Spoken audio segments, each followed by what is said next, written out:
क्षणभर मला असं वाटलं की विरोचकानंच माझ्यावरती हल्ला केलाय. बाबा तुम्ही आता त्या खोलीत अजिबात राहायचं नाही. मी तुम्हाला या आधीही सांगितलंय, पुन्हा एकदा सांगतो. मी विरोचकाबरोबर त्या रूममध्ये राहतोय कारण मला विरोचकावर नीट लक्ष ठेवता येते आणि तुम्हाला छोटे छोटे अपडेट्स देता येत आहेत. कदाचित त्याला कुठली शक्ती मिळाली हेही कळेल. कदाचित विरोचकाला नवीन शक्ती मिळालीच नसेल तर? म्हणजे आपल्याला असं कन्फर्म माहिती नाहीये ना की ती विचित्र वेणा वाजवल्यावर विरोचकाला नवीन शक्ती मिळते असं. पण नाही साहेब, असं नसेल. मित्र हे बघ, तू मागच्या वेळी जेव्हा त्या विचित्र वेणीची तार तोडली होतीस तेव्हा ती तार तोडण्याआधी विचित्र वेणा बराच वेळ वाजवत होता विरोचक. तेव्हाही भूकंप झाला होता, तेव्हाही सगळं सेम घडलं होतं. पण त्यावेळी विरोचकाला कुठली नवीन शक्ती नव्हती मिळाली ना? नाही, मला तुझं म्हणणं पटत नाहीये की विरोचकाला नवीन शक्ती मिळालीच नाही. विरोचकाला नवीन शक्ती मिळाली, फक्त ती कुठली हे कळत नाहीये आणि तो त्या शक्तीचा वापर का करत नाहीये हेही कळत नाहीये. कदाचित तो एखाद्या योग्य संधीची वाट बघत असेल किंवा मग त्याच्या डोक्यात काहीतरी भयंकर शिजतंय.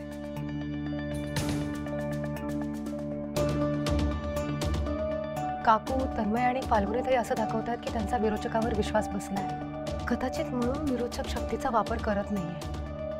असंही असू शकतं की विरोचकाला त्यांचा आणखी विश्वास संपादन करायचा आणि त्यानंतर तो काहीतरी खूप मोठं भयंकर काहीतरी घडवणार असेल. हे म्हणजे असं झालंय ना की डोळ्यावर पट्टी बांधली आणि युद्धभूमीत उतरवलंय.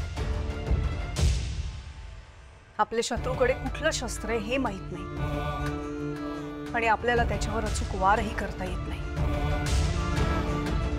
कळेल, विरोचकाकडे कोणती शक्ती आहे हे आपल्याला लवकरच कळेल. कारण विरोचकाकडे तेवढा संयमच नाहीये. एक तरी चूक तो नक्की करणार. हा, पण तुला तो आठवणच येत नाही ना माझी. मीच कॉल करत असते सारखी तुला. बस झालं ना आता तेजस, प्लीज लवकर ये. तू नाही नाव ना तो मीच नवी मुंबईला आविष रेवा मट. मजाक करते, ये ना लवकर. ये. Bye, love you. कधी येणार आहे तेजस?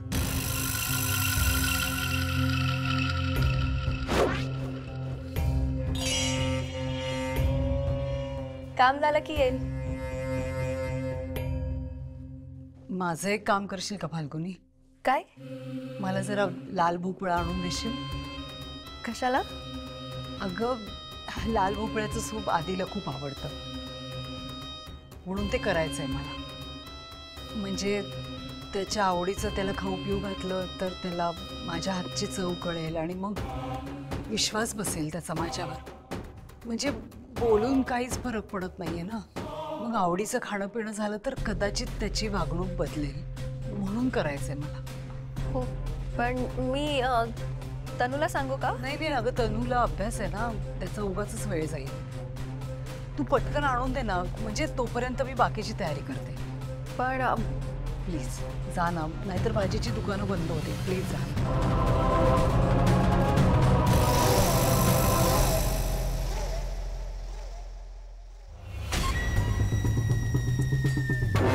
आता फक्त 13 मिनिटं.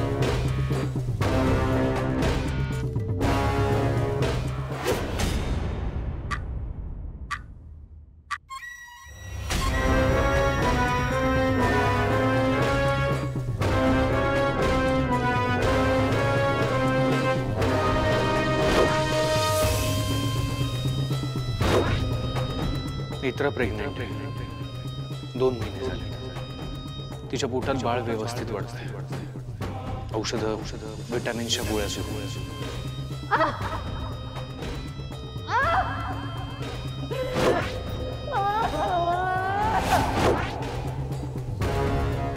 नेत्रा, या जालिम विषाने तुला काही होणार नाही, पण तुझ्या पोटात वाढणारा जीव माझा येऊ घातलेला नवा शत्रू मात्र वाचणार नाही.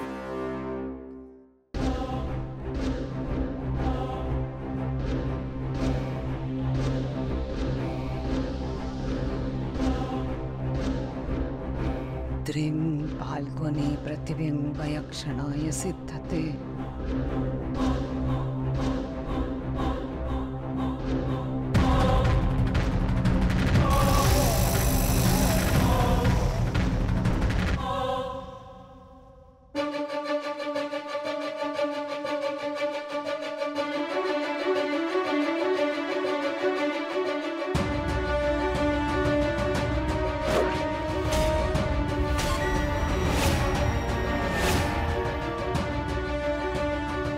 हे ज्यूस आहे,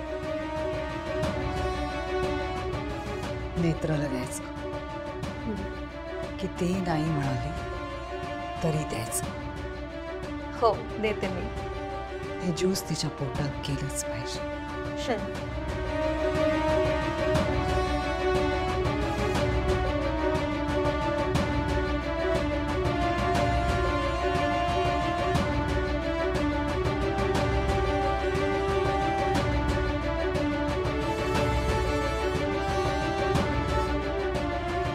नेत्रा, तुझ्या बाळाची शेवटची 13 मिनिटं आहेत. फक्त 13 मिनिटं.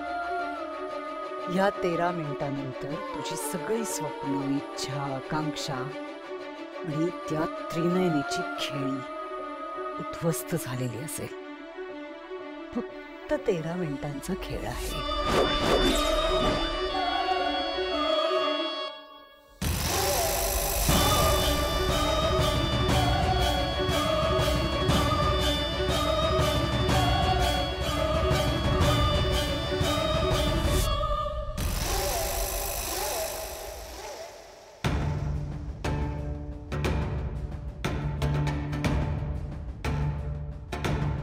फाल्गुनी आता किमान 10 मिनिटं तरी परत येणार नाही दुकानातून.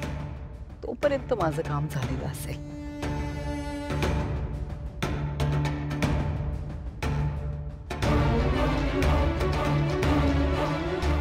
फाल्गुनी. अगं नाहीये, मी तिला बाहेर दुकानात पाठवलंय भोपळा आणायला. आत्ता तिचा फोन पण बिझी लागतोय. वेडी आहेस का केतकी? बिझीच येणार ना. बोलत असेल नवऱ्याबरोबर. 8 वाजलेत ना, तेजस फ्री झाला असेल, गप्पा मारत असतील दोघं. तू तुझ्या वेळेचं विसरलीस का? काय?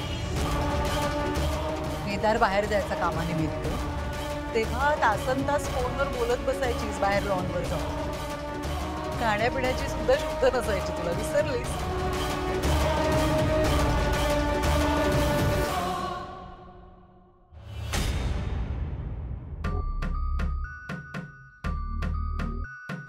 सॉरी, म्हणजे मी बोलण्याच्या ओघात बोलून गेले.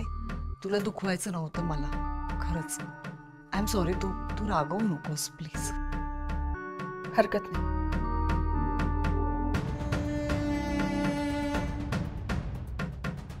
आता डोकं शांत करण्यासाठी जाऊन दारू पीत बसेल.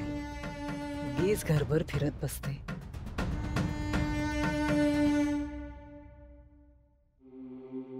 नेत्रा, मी एवढ्या प्रेमाने तुझ्यासाठी ज्यूस आणलंय आणि तू नाही म्हणतेस. हा ताई, मी नाही म्हणते. मी नंतर घेते. नंतर बिंतर काही नाही, आत्ताच घे माझ्या समोर. ताई, मी आत्ता कॉफी घेतली. ऐका ना माझं प्लीज.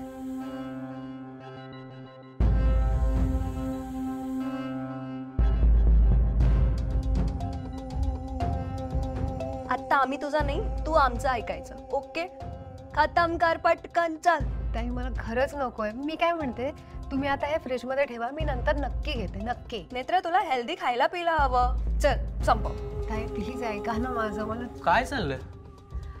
मी नेत्रासाठी ज्यूस आणणे आणि ती नाही म्हणते. नाही, मी नाही म्हणत नाहीये. मी फक्त एवढंच म्हणाले की मला आत्ता नको, मी नंतर घेते. आता फक्त फ्रीज मध्ये ठेवून द्या. पण आत्ता काय प्रॉब्लेम आहे नेत्रा?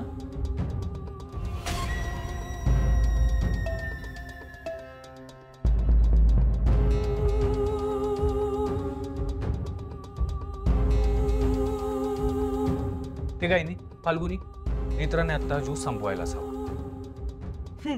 पाहिजे एक काम करू, तुम्ही ना नेत्राचं नाक पकडा आणि मी ज्यूस पाजते. ओके ओके पकडा, पकडा. मी घेते. Good girl.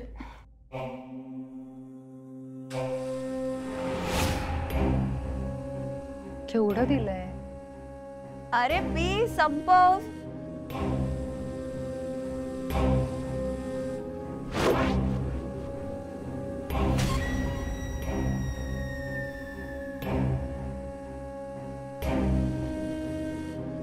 मित्रा संपवतो ज्यूस.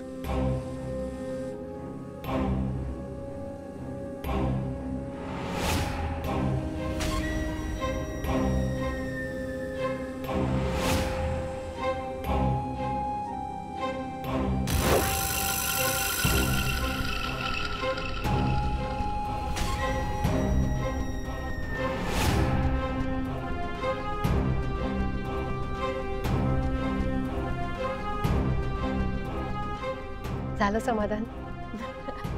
Good girl. क्लास दे.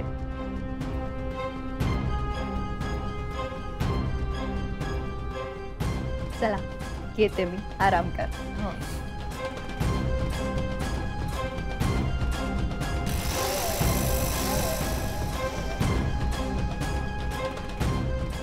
बरं आहे, तुझ्या ना हे असंच मागे लागलं पाहिजे, त्याशिवाय तू ऐकणारच नाहीस कुणाचं. काय तुम्ही पण, ताई पण ना ऐकतच नाहीत. मित्र पण तुझ्या बरोबर घरातले सगळेच हा फेज एन्जॉय करणार आहेत. आणि तुला सांगू, तुझी सगळ्यात जास्त काळजी कोण घेईल? फाल्गुनी. तिला स्वतःच्या बाळासाठी काही नाही करता आलं, पण ऍटलिस्ट आपल्या बाळासाठी तरी ती सगळं करेल. त्यामुळे सगळं ऐकायचंच फाल्गुनीचं.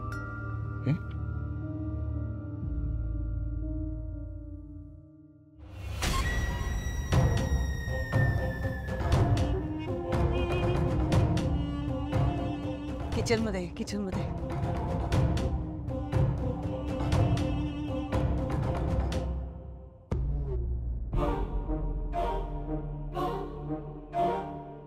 झालं का? हा. काही संशय नाही ना? नाही. सगळं ज्यूस प्यायली? हो सासूमा. आधी होता का तिकडे? हा. त्याला काही संशय? गुड. थँक्यू. मोठं काम केलेस तू.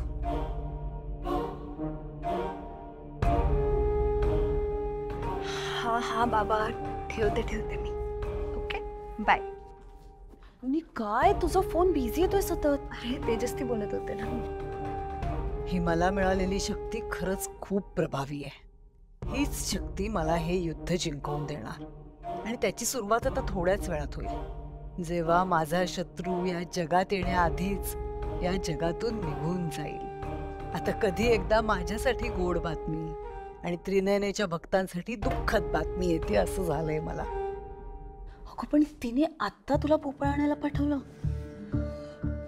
कशासाठी? अरे अद्वैत बाईजीसाठी सूप बनवायचं तिला. पण तू का गेलीस? आपलं ठरलं होतं ना त्याच्याशी नीट बोलायचं म्हणून. ओके ठीक आहे, चल आता एकदाच देऊन टाक तिला आणि निघूया आपण.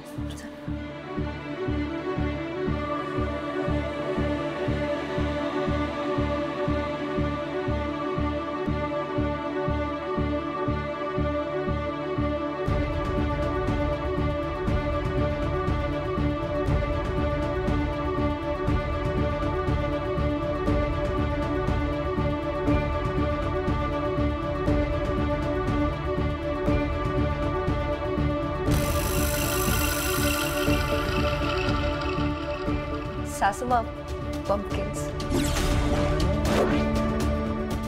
कुठे ठेवू? इथे की फ्रीज मध्ये? नाही देव बघू.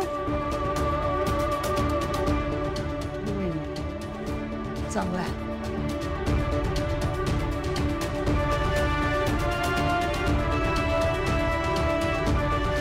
देव मी ठेवते.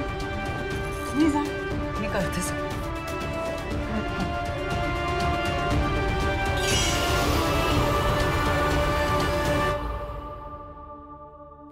अगं ए केतकी, अगं केतकी, मला मला जरा मदत करतेस का? म्हणजे सूप मीच करेन, पण जरा तू चिरून देशील का भोपळा? आणि तू आधीला नेऊन देशील सूप, कारण तो माझ्या हातून नाही पिणार. मी ट्राय करते, घेतलं तर बरं. हो अगं पोळ्या पण करायच्या आहेत ना, म्हणून म्हटलं. तू चिरतेस का भोपळा तोपर्यंत?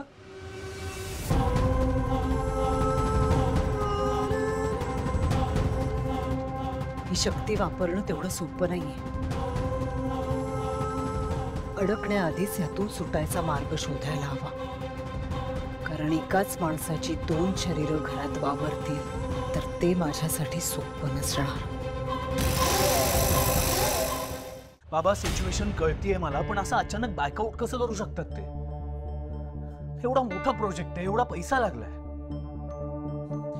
मला मान्य आहे आपल्याकडून काही गोष्टींना डिले झालाय खरंच, बट स्टील नाही का ऐकणार ते. बरं ठीक आहे, तुम्ही कुठे आहात आता? ओके.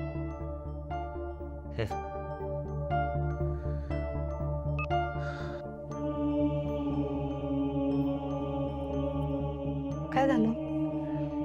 काही नाही. सांगा ना, काय झालं? सगळं ठीक आहे ना? तर आपल्या घरात जे काही सुरू आहे त्याचा परिणाम कामावर सुद्धा होतोय. तेजस खूप प्रयत्न करतोय, पण बाबा आणि मी घरात अडकून पडल्यामुळे बरीच कामं डिले होतात. त्यामुळे आज एक इन्व्हेस्टर बॅकआउट झाला. ठीक आहे, पण आत्ता काही ऑप्शन नाही आहे आपल्याकडे. तुम्ही माझं काय ऐकत नाही आहात? मी म्हणाले ना तुम्हाला, तुम्ही परत ऑफिसला जायला सुरुवात करा. उगाच माझ्यामुळे तुम्ही सुद्धा. तुझ्यामुळे काही झालेलं नाही. तू या सगळ्याचं गिल्ट नको घेऊस प्लीज. तुम्ही घरी माझ्यासाठीच थांबता की नाही? मित्र तू ये, बस इथे बस. ऍक्च्युली आय एम सॉरी, मी तुझ्या समोर हे सगळं बोलायलाच नको होतं. साहजिक आहे ना, तुला टेन्शन येणार, पण नेत्र ऑफिसला न जाणं हा माझा डिसिजन आहे. यात तुझी काही चूक नाही आहे. आणि मित्र हे बघ, काही झालं तरी ना हा बिझनेस आहे, याचे चढ उतार येत राहतात बिझनेसमध्ये. आणि बघ, कामाकडे कितीही दुर्लक्ष झालं ना तरी आत्ता माझ्यासाठी माझं बाळ आणि तू सगळ्यात जास्त महत्वाचं आहात. हो साहेब. हे सगळं तुझ्याकडून शिकलोय. फॅमिली फर्स्ट, बरोबर ना? मला खरंच कळत नाही मी तुम्हाला कसं समजावू. तू मला काहीही समजवण्याचा प्रयत्न करू नकोस, कारण मी तुझं काहीही ऐकणार नाही आता. मी ऑफिसला जाणार नाही, दॅट्स फायनल. ओके?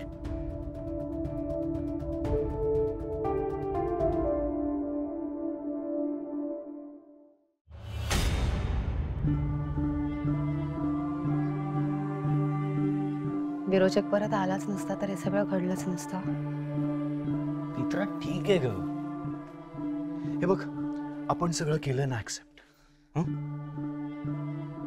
आणि त्या विरोचकाला अडकवून ठेवायला आपण खूप चांगली मूव्ह केली. तन्मय, फाल्गुनी, केतकी काकू त्यांचं काम अगदी चोख करतात. बरोबर आहे, सगळं ठरल्याप्रमाणे होतं ना. आपण हे आणखी वाढवलं तर? म्हणजे तुम्ही किंवा बाबांनी सुद्धा असंच दाखवलं तर की तुमचा विश्वास बसलाय विरोचकावर. कदाचित विरोचकाची कृती करण्याची गती आणखी मंदावेल आणि आपल्याला तेवढा वेळ मिळेल. आयडिया चांगली आहे नेत्रा, पण आपल्याला एकदा बाबांशी, आत्यांशी बोलावं लागेल. बाबा कुठे? बाबा रूम मध्ये आहेत त्यांच्या. मी बोलतो त्यांच्याशी. नेत्रा थांब. काय झालं? का थांबवलं असेल मी तुला? का? सॉरी, खरं तर चूक माझी आहे, मीच विसरलो होतो. ये बस, काय औषधं घ्यायची. बस तू बस, मी देतो तुला.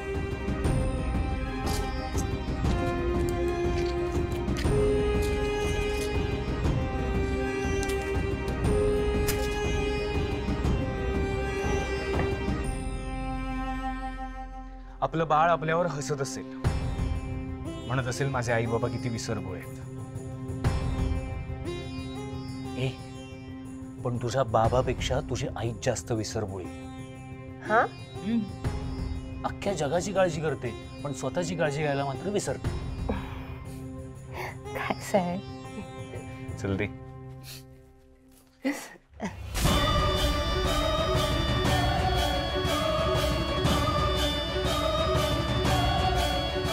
नेत्र अजून शांत कशी? काहीच हालचाल कशी नाहीये. काय घडतंय नक्की?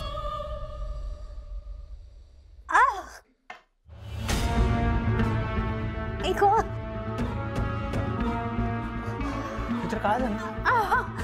ऐक